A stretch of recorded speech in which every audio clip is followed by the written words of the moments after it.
Kaya kung patayin yan sila, huwag kayong magtaka. I am, and my orders are, since this is war, I did not ask for it. The people, hindi naman nila hiningi. If it's war, my orders really are to wipe them out. Everyone. When I say wipe them out, better, if you shoot him in the head, shoot it again in the heart. Para sigurado. Otherwise, hindi ka maka-eskapo yan, hindi ka mahuli. Kaya sabi ko kasi itong mga sundalo, ang pulis lang may sidearms. So I'm spending billions. I'm acquiring now the short. I'm giving it to the army. Kasi itong army, palagoy-lagoy kasi. Pag maglabas ng kampo, akala mo nagpamasyal sa luneta.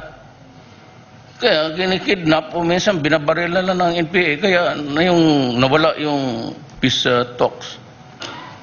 Wala pa nga sabi na February 10, lalakad yung mga army ko, mga pulis ko, pinagbabaril nila. Sabi ko, putang ina, kalukuhan to. No more talks. And I've been saying time and again, we have been fighting this war for 50 years.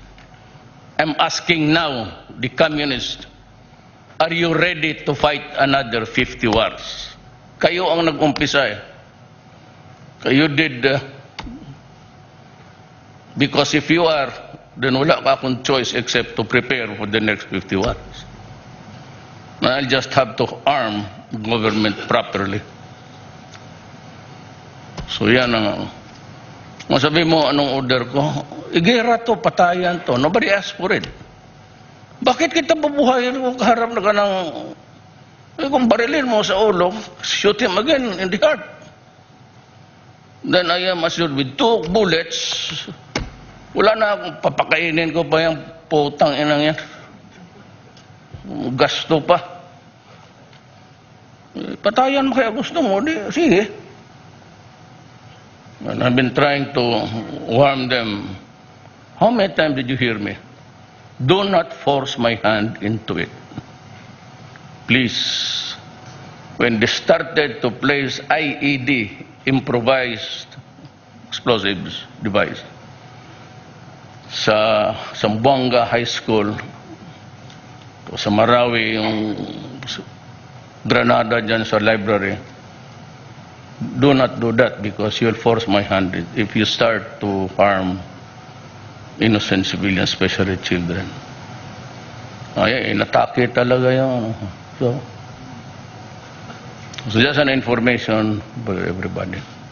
At yung istorya ko naman, kalimutan yun. If you are not into it, palusutin nyo sa tenga. But for those who are really vain, meron in this room siguro mga dalawa lang ang matino, lahat siguro medyo vain ka na din. Biro lang.